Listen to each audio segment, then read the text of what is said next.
Γεια σας παιδιά, σήμερα θα κάνω ένα πάρα πολύ μικρό βιντεάκι. Ναι, και σας ενημερώσω ότι θα κάνω βίντεο μεγάλα, 3 λεπτά 4, ναι, όπως αυτό με το που σας έδειξα, ναι, που θα έχει σχέση με ένα πουλί.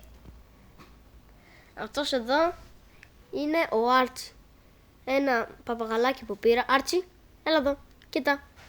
Κοίτα, έτσι. Τι είναι αυτό? Είναι πάρα πολύ καλό. Κοίτα. Ωραία, ναι.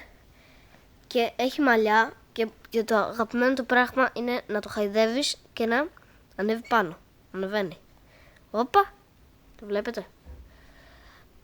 Και να σας πω ότι αυτό εκεί πέρα είναι το κλουβί του. Είχα αυτό εδώ πέρα το κλουβί. Πού είναι?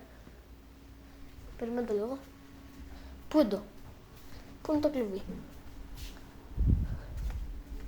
Καλά, δεν το ξέρω τώρα. Αλλά πάντως, κάτσε, περιμένετε να σας το δείξω. Επιτέλους το βρήκα μετά από ώρες.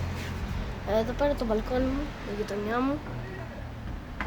Ναι, και αυτό ήταν το παλιό του. Ένα παρασοδιακό παλιό και έχει πολλές πόρτες, αλλά σχεδόν δεν ανοίγει καμία. Αυτόν εδώ ανοίγει.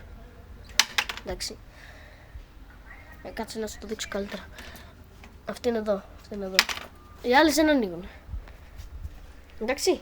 Γεια σας. Όλοι like και εγγραφή από κάτω από μένα, από κάτω από το βίντεο, και γεια σας.